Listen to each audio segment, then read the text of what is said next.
Hello everybody, welcome back to Sliding Driving. Today we are going to be installing LED headlights, bulbs, and new OEM headlight housings on the MR2. Someone hit my other ones and it's about time we put some new ones in there, all fogged over, so let's get to that.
Okay, so it's kind of hard to see, but right back behind here, I don't know if you can see it, right back there, let me get my light, there is a hidden nut And that's the last thing holding, right there, the last thing holding the headlights on, besides the two up top, which I will show you in a minute. But most of this is going to be like a fast forwarded thing anyway, so that's what the last one is.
Okay, so the brand light that we have in here is a Farron.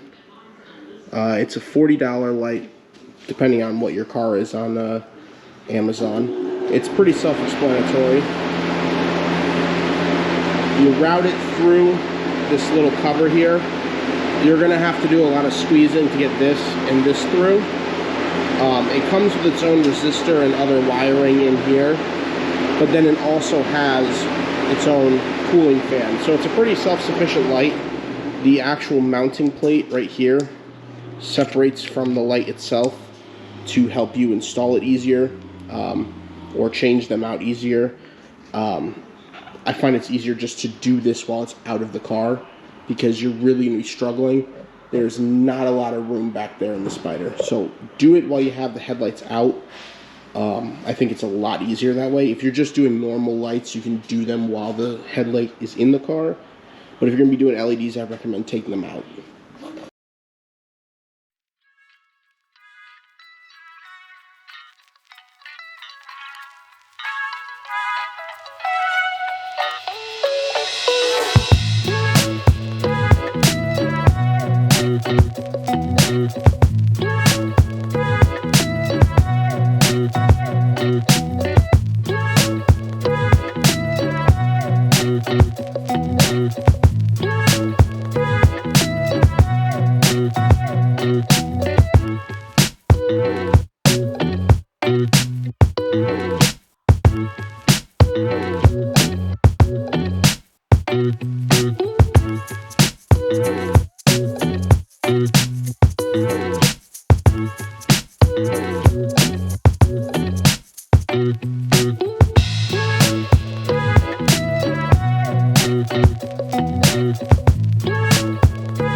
So it's dark out now. I was trying to wait for this for a while to be able to show you how powerful the lights are. So here's the front of the car. We're going to go ahead and turn on the lights. Bam. That's low beam, there's high beam. So it makes a huge difference. I don't want to leave them on too long and get my neighbors upset, but yeah, it makes a huge difference. You can actually see at night, and if you end up doing any kind of nighttime driving in the future or nighttime racing. Yeah, so I highly recommend getting the LED lights and definitely new headlight housings. I know a lot of people were saying online that, you know, you could buff them and everything, but I've tried. I tried polishing kits, I tried hand polishing kits, I tried all that kinds of stuff. Thanks for watching, guys. See you next time.